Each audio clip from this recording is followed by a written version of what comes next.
Assalamualaikum warahmatullahi wabarakatuh. Halo teman-teman, apa kabar semuanya? Kami dari kelompok 4 akan menampilkan sebuah karya dari kelompok kami. Perkenalkan, saya sendiri Wahyu Nuraini.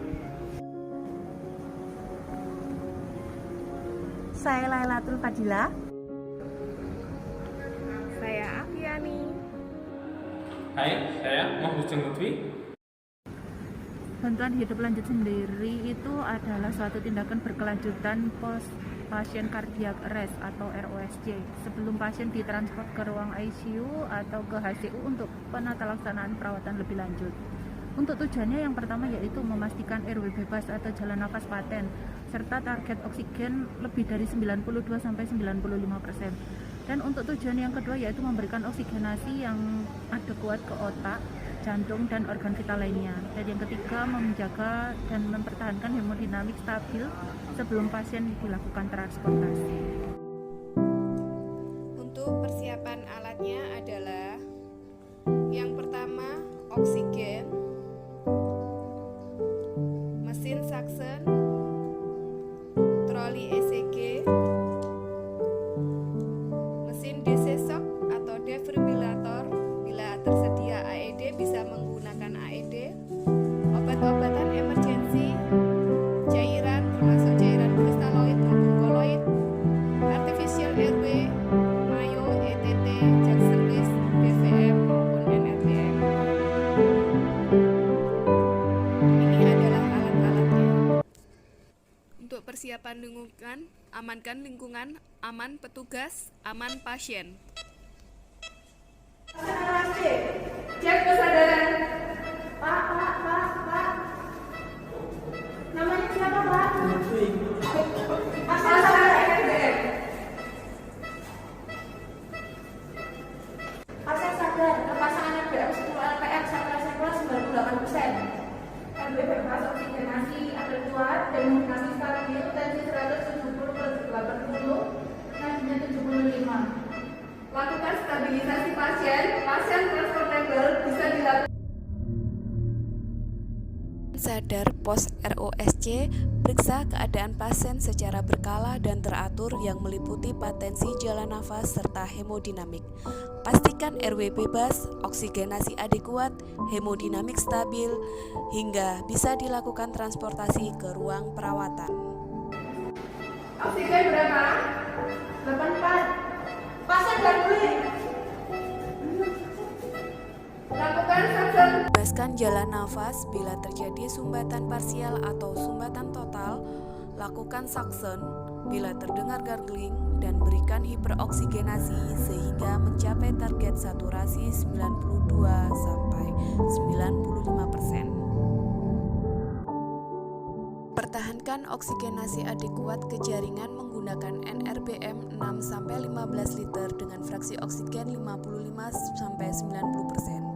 Bila saturasi belum tercapai, pertimbangkan untuk menggunakan high concentration, high pressure dengan tambahan pemberian PIP yaitu Jackson List 12-15 liter dengan fraksi oksigen 100%. Saturasi berapa? SPO 90. Kolaborasi untuk tindakan definitif.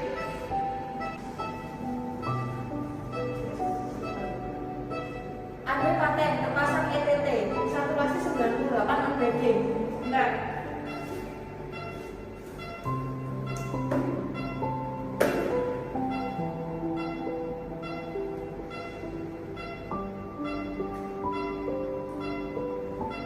Oke, RW paten, oksigenasi adekuat, hemodinamik stabil, irama reguler. Oke, pasien bisa dilakukan stabilisasi, segera lakukan pemindahan transport ke ruang ICU. Pasien VT, cek nadi, Nadi korotis tidak teraba. siapkan DC shock. DC shock ready. Hentikan CPR. Lakukan shock. IM clear, FV body clear. Shock. tidak ada tanda-tanda sirkulasi, irama tidak shockable, perawat ICU melanjutkan resusitasi RJP 2 menit, injeksi epinefrin 1 mg tiap 3-5 menit. Bila terpasang ETT, tetap lakukan kompresi terus-menerus dan berikan ventilasi setiap 8-10 kali per menit. Evaluasi tiap 2 menit. VT, cek nadi. Nadi korotis tidak teraba. Bila pasien VT-VF tanpa nadi, tetap lakukan CPR, siapkan DC shock 360 Joule. Lanjutkan CPR, evaluasi tiap 2 menit, analisa irama monitor.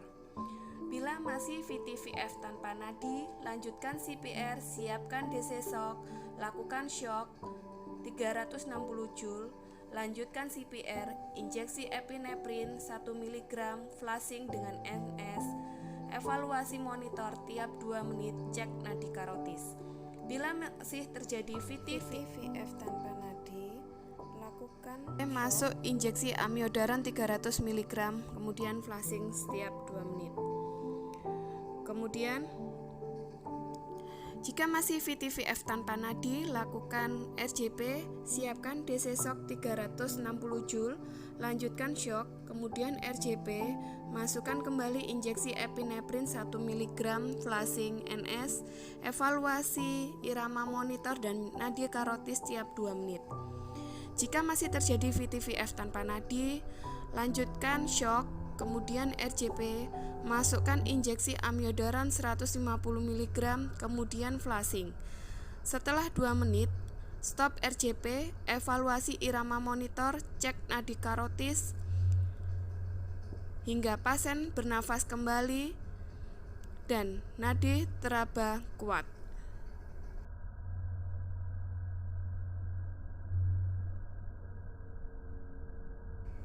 Saat pasien kembali ROSC, nadi teraba kuat, hemodinamik fluktuatif, irama nadi reguler. Lanjutkan kolaborasi dengan tim medis untuk mengelola parameter hemodinamik sesuai dengan kondisi klinis pasien. Berikan pilihan kristaloid atau vasopresor atau inotropik sesuai dengan advis medis atau dokter untuk mencapai target tekanan darah sistolik lebih dari 90 mm/Hg dan target MAP lebih dari 65 mm/Hg, pulsasi nadi kuat. Stop CPR.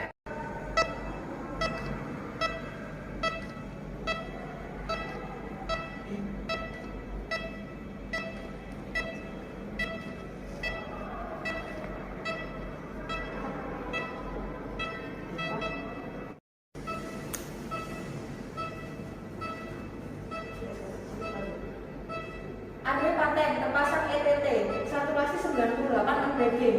Bentar.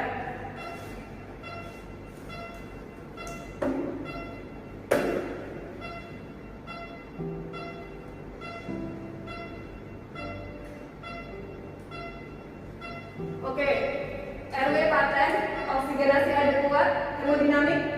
Hemodinamik stabil, irama reguler.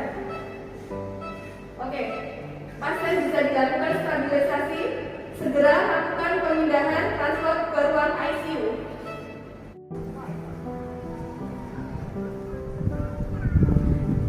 Gimana teman-teman? Seru kan videonya? Itu tadi adalah video dari kelompok kami tentang BHL. Nah, kenapa sih BHL itu penting?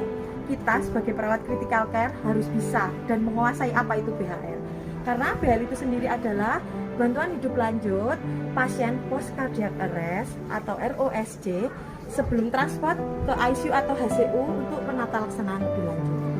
Nah, jangan lupa dan kita harus ingat ya teman-teman, sebagai perawat apapun yang kita lakukan, jangan lupa untuk melakukan dokumentasi keperawatan sebagai bukti legal kita sebagai perawat. Demikian hasil video dari kelompok kami. Tetap semangat ya teman-teman. Pelatihan ICU, satu hati, satu rasa, mantap.